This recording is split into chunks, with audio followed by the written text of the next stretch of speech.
नबी पाक ने फरमाया, बंदा ए मोमिन, मेरा उम्मती मुसलमान मोमिन, वो निकाह करता है, औलाद पैदा होती है और अल्लाह रब्बुल इज्जत को बेटी अता फरमाता है।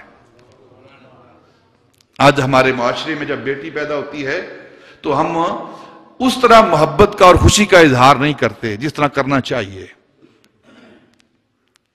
ये बेटे नेमत होते हैं और बेटी जो है वो रहमत होती है। बेटी रहमत होती है। अगर बेटियां अच्छी ना होती वालिदैन के लिए, वालिद के लिए, तो अल्लाह अपने महबूब को बेटियां अता ना फरमाता। अल्लाह ने अपने महबूब को 4 की 4 बेटियां ही अता फरमाई हैं।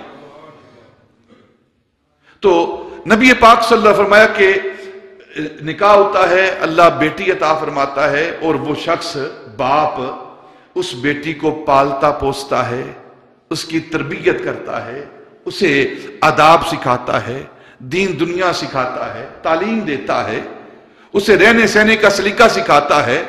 और फिर वो बड़ी होती है, जवान होती है, तो तहारत के साथ, पाकीज़गी के साथ, पाकदामनी के साथ बाप उसे अगले घर में रुखसत कर देता है, यानी उसका निकाह कर देता है, उसका अपनी बेटी का निकाह कर देता है और बेटी अपने घर में चली जाती है।